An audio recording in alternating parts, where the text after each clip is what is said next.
Hi hello friends, welcome back to my channel. ನಾನು ನಿಮ್ಮ Pramila. Friends, ಇವತ್ತಿನ ವಿಡಿಯೋದಲ್ಲಿ ಜಂಬೆಕಾಯಿನ ಹೇಗೆ ತಿನ್ನೋದು ಅಂತ ಹೇಳಿ ತೋರಿಸ್ಕೊಡ್ತಾ ಇದ್ದೇನೆ. ಜಂಬೆ ಮರ ಅಂತ ಹೇಳಿ ಹೇಳ್ತಾರೆ. ಜಂಬೆ ಮರದಲ್ಲಿ ಜಂಬೆಕಾಯಿ ಬಿಡುತ್ತೆ. ಅದು ಬೇರೆ ಏನಂತ ಹೇಳ್ತಾರೆ, ಅದರ ಹೆಸರು ನನಗೆ ಗೊತ್ತಿಲ್ಲ. ಜಂಬೆ ಮರ ತುಂಬ ಅಂದರೆ ತುಂಬ ದೊಡ್ಡದಿರುತ್ತೆ. ಅದರಲ್ಲಿ ಕಾಯಿ ಬಿಡ್ತವೆ, ಇಷ್ಟಿಷ್ಟು ಉದ್ದ ಇರ್ತವೆ. ಆ ಕಾಯಿನ ನಾವು ಚಿಕ್ಕವರಿದ್ದಾಗಿಂದನೂ ತಿನ್ಕೊಬಂದಿರೋ ರೂಢಿ. ಈ ಮರ ಆ್ಯಕ್ಚುಲಿ ತುಂಬ ದೊಡ್ಡದಾಗಿರುತ್ತೆ. ಹಾಗೆಯೇ ಇದ್ರದ್ದು ಕಟ್ಟಿಗೆನೆಲ್ಲ ಯೂಸ್ ಮಾಡ್ತಾರೆ. ಹಾಗೆ ಮನೆ ಕಟ್ಟೋದಕ್ಕೆ ಈ ಮರದ್ದು ನಾಟನ್ನು ಯೂಸ್ ಮಾಡ್ತಾರೆ ಅಂತಲೇ ಹೇಳ್ಬೋದು. ನನಗೆ ಗೊತ್ತಿರೋ ಪ್ರಕಾರ ನಾನು ಹೇಳ್ತಿದ್ದೀನಿ. ಅದರಲ್ಲಿ ಕಾಯಿ ಬಿಡ್ತವೆ. ಆ ಕಾಯಿ ಒಳಗೆ ಬೀಜ ಇರುತ್ತೆ, ಚಿಕ್ಕ ಚಿಕ್ಕ ಬೀಜ. ಅದನ್ನು ತಿಂದರೆ ತುಂಬ ಅಂದರೆ ತುಂಬ ಚೆನ್ನಾಗಿರುತ್ತೆ. ಅದು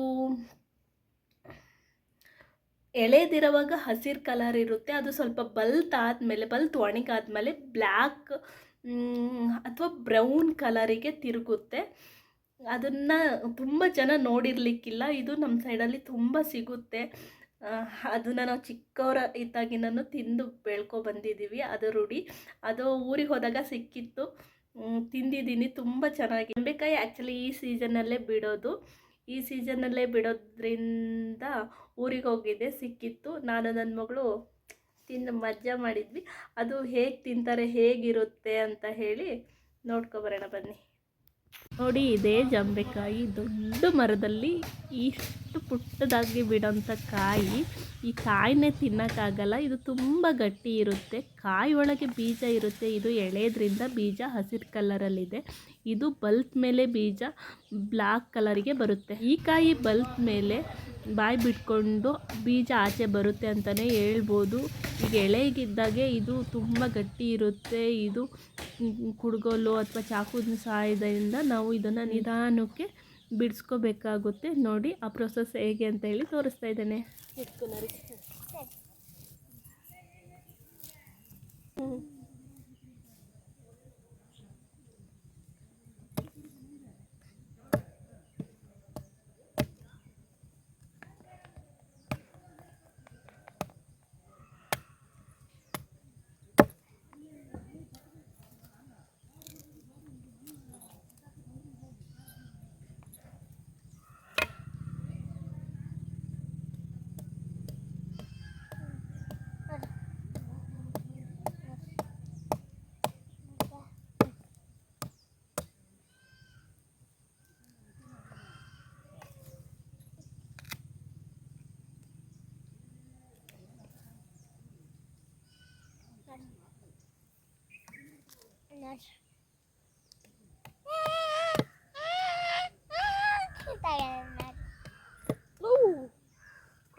ಕೈ ತಗ್ಗಿ ಅದನ್ನು ನೋಡ್ಬೇಕು. ಅವರು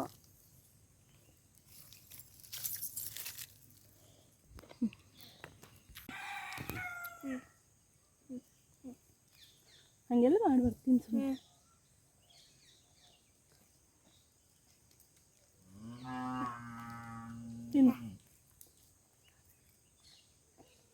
ಇದೊಂದು ತಿಂತೀನಿ.